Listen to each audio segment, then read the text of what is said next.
What is going on, guys? Welcome back to another Swift video. In today's video, we're going to be talking about the super common delegate and data source pattern. This is something that every iOS dev should know from junior to super senior. It's very popular in interviews and all that good stuff. So make sure you destroy that like button as always. Hit subscribe while you're hitting that like button. We're going to get started with a playground, and then we'll also jump into an actual project to take a look at a real world example. So I'm going to get started by creating a playground here. We'll stick with a blank playground, and I'm going to go ahead and call this Delegate and Data Source Pattern, and go ahead and save it wherever you'd like. Let me expand our Xcode window here to give ourselves a little more room to work, and let's jump right in. So delegate and data sources are a terminology paradigm that Apple came up with several years ago. And it's basically just a naming convention on top of protocols. So delegates and data sources are both protocols.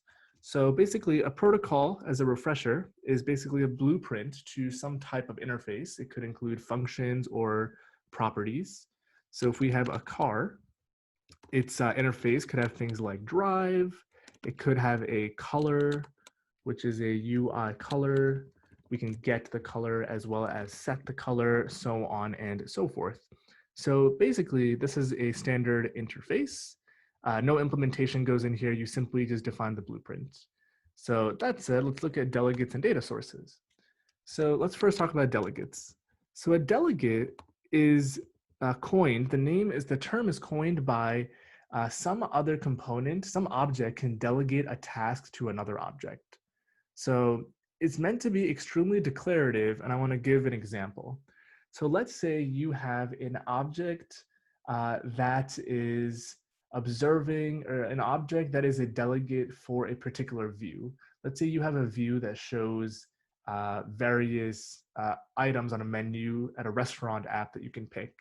You might have a menu selection delegate, right? So it's just a protocol under the hood. And let's create a very generic model for food item, and let's just say it has a name. And something that you can put in the delegate is something along the lines of func did select item with, or did select item with model food item. So what's the benefit of this? The benefit of this is, let's say you have a class, and this class represents your controller. So let's just call this VC. And you have another view controller that represents a menu selection screen. What you can do is, on that screen or on that object, you can assign the delegate property. So let me, instead of talking hypothetically, let's look at an example. So let's say we have another class and we call it menu selection VC. You can put a property called delegate on here, and it's of your delegate protocol type optional. Make sure it's var, and also you want it to be public. And let's say we have a function in here to present the menu. A question arises as to, when the user selects a menu item, how do we get that value back into this class? So the trick is use the delegates. So let's say we instantiate this class as follows. We can now say vc.delegate, which is this property of type this menu selection delegate, is self. And when we do that, this will give us an error. And what it's saying is that we don't conform in this class to that delegate. So we can add conformance, and this will give us another error saying, hey, you conform, but you don't meet the required blueprint. So if we hit fix, you'll see that it stubs out that function that we created in our protocol up here. So essentially what's going on is, in this function, or in this class, let's say you have a function where the user did tap, or let's call it did tap, I don't know, chicken nuggets. Let's say the user tapped on some function which indicates the user tapped some item. We can now say in here, delegate did tap food item, and pass in whatever we want to pass in. So this class is pretty oblivious as to two things. A, who its delegate is, This delegate paradigm is really flexible because technically anybody can assign to it, right? And you can nil it out as well. So let's say another class in our app actually presents this controller and wants to be the delegate, it can. So the term delegate comes from you're delegating these events.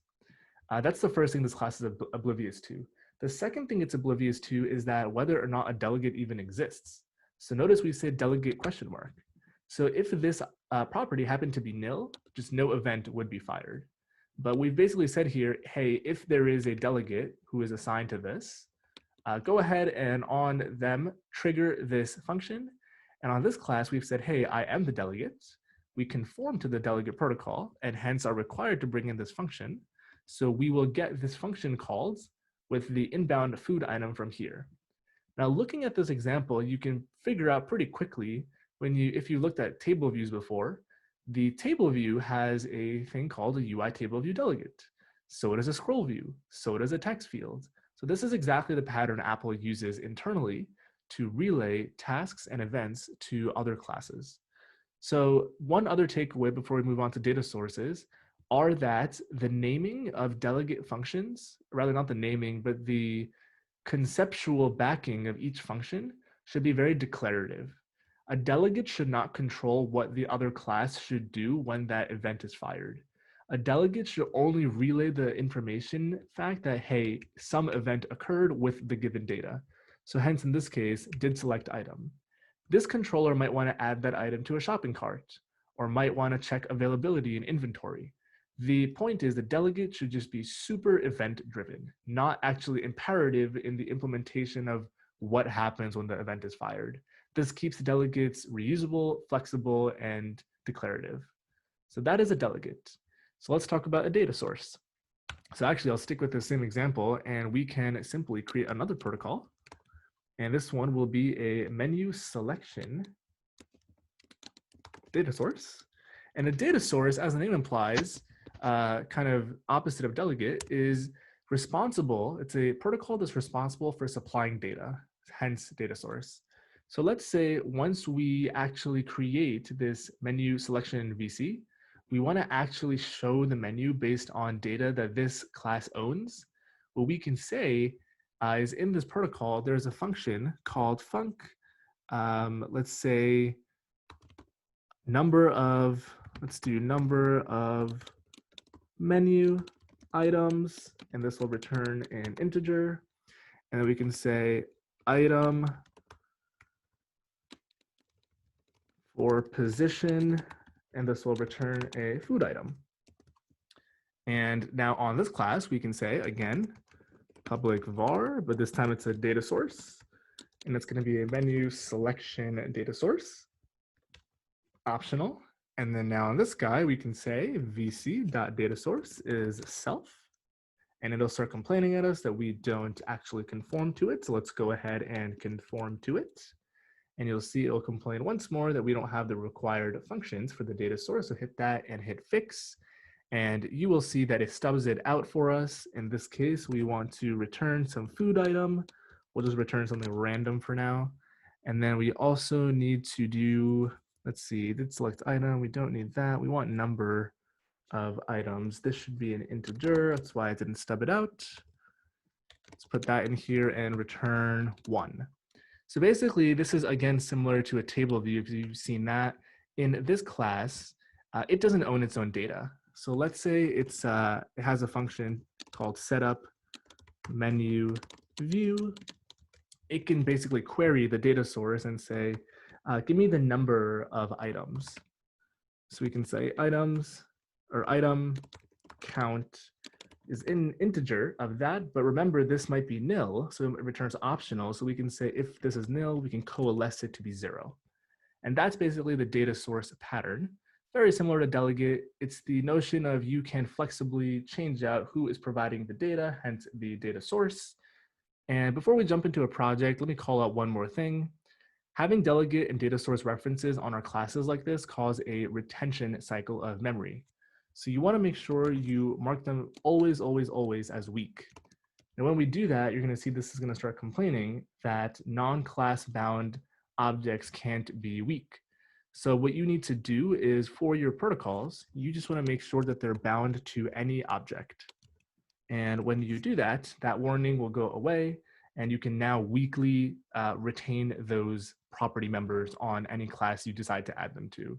So that is the delegate data source pattern. Let's do a quick example with delegate in a real project, and then we'll wrap up this video. So I'm going to close this playground, open up Xcode again, and we are going to create a new project. We'll stick with a single view application, and I'm going to call this delegate example. Go ahead and save it wherever you'd like, and let's jump right in. So we're going to pick a simulator. We'll go with the 11, hit run. Let me expand my Xcode window to give ourselves a little more room to work. Also close this left panel. And let's do one more thing. So to actually implement it, what we're going to be working with is we're going to create a table view, and we're going to put a button in a custom table view cell. And then we're going to take a look at when the user taps on that button, we want the controller to basically handle that action, and we're going to leverage a delegate to make that happen. So first and foremost, let's create a table on this controller, which is a UI table view. I'm going to go through this part fairly quickly. If you're not familiar with tables, I encourage you to take a look at my other videos, which talk about tables super extensively. So look at that stuff. So we're going to register the cell here. We are going to add it as a subview. We're going to assign its delegates a data source. And don't worry, we're going to be adding our own custom delegate and data source as well. Let me stop running the app so my computer fan doesn't decide to be super loud and obnoxious. Let's add the delegate in here. The data source conformance. We're going to say number of rows is going to be, let's do 10, and then we'll say cell for row, and then let's dequeue a cell. We will say cell and for index path, and we'll just say for now cell dot text label dot text is hello world, and then let's go ahead and return the cell. We also want to give the table a frame, so go ahead and override view did layout subviews. That's not what we want. Call super in here. And let's go ahead and assign this frame to bounds.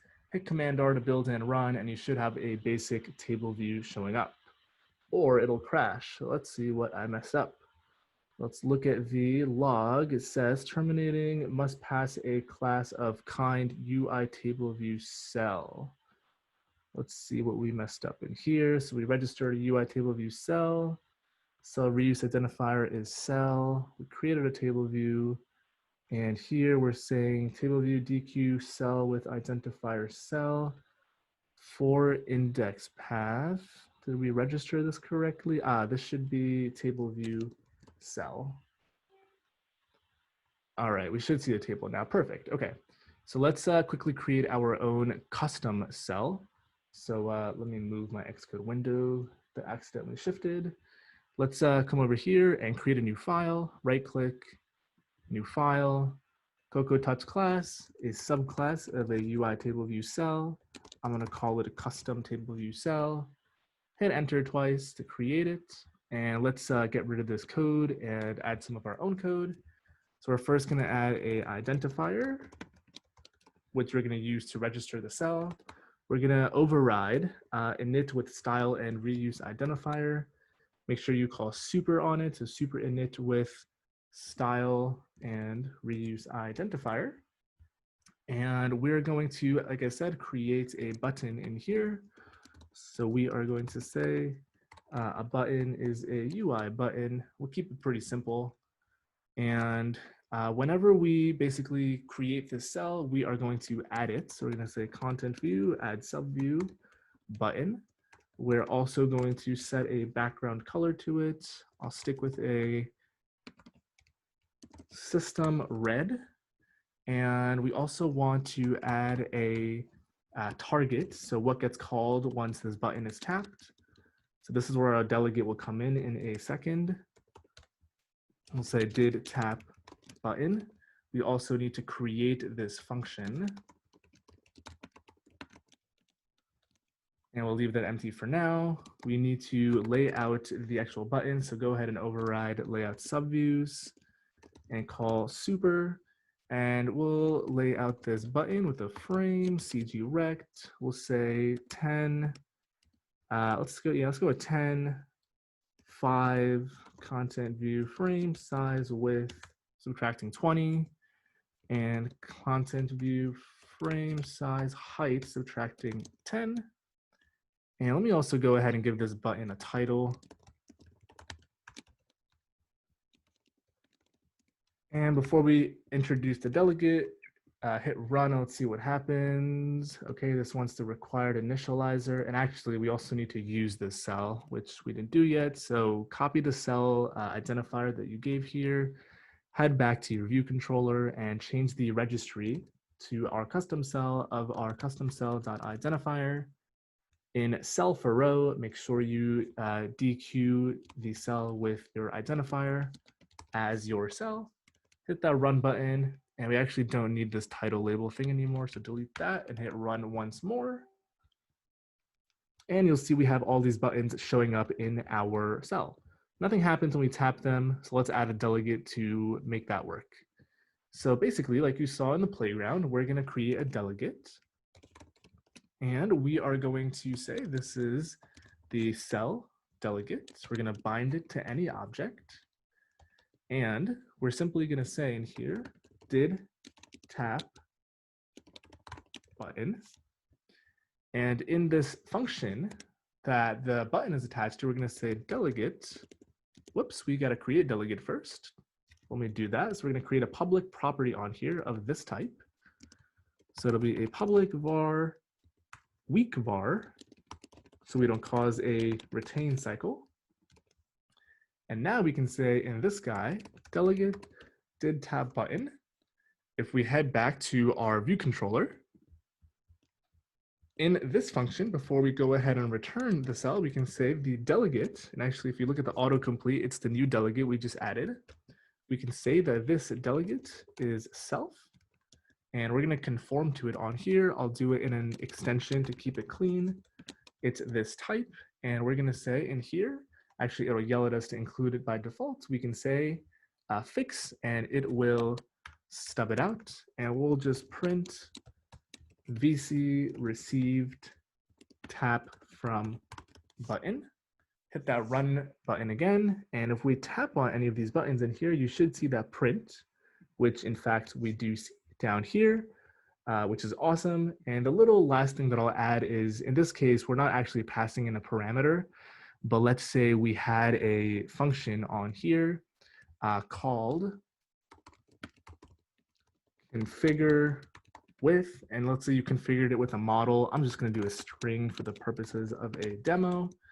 And we can say self.string equals string.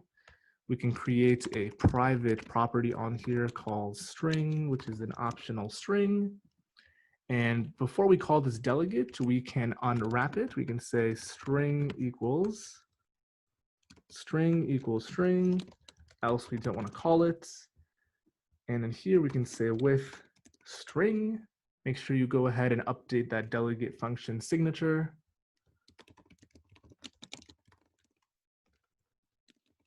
And finally, let's also go back to that view controller and update it, otherwise it will complain. And this one should be with string, hit Command B. You should be building, hopefully. Looks like this is complaining because I put a capital T. Try that one more time. And we can say string. And what I'll do here is let's call that configure function. We can say cell configure with, and the string is going to be cell, and we're going to append in here the position of the cell. And I'm doing this so you guys can see that we can get unique values out, and we're not hard coding the delegates. We're actually passing the correct value back out. So hit run once more, and let's start tapping these. So we should get, let me expand this. So we get 0 the first time. Let's tap a couple more. This should be 1, 2, 3, 4, 5, 6, 7, 8. So you guys hopefully get the point of the delegate data source pattern convention. Super common, super big interview question, very important to understand. A lot of folks cut corners and don't bother learning it. I highly encourage you guys not to do that. If I'm being honest, I've done that myself when I started many years ago. You eventually will have to learn it, so make sure you do it sooner rather than later. So that's it. If you haven't destroyed that like button already, make sure to do so for the YouTube algorithm. Throw a comment down below if you have any questions, comments, concerns, suggestions for a video. Subscribe if you're new or if you've been around and haven't done so already. Thanks for watching, and I will catch you in the next one.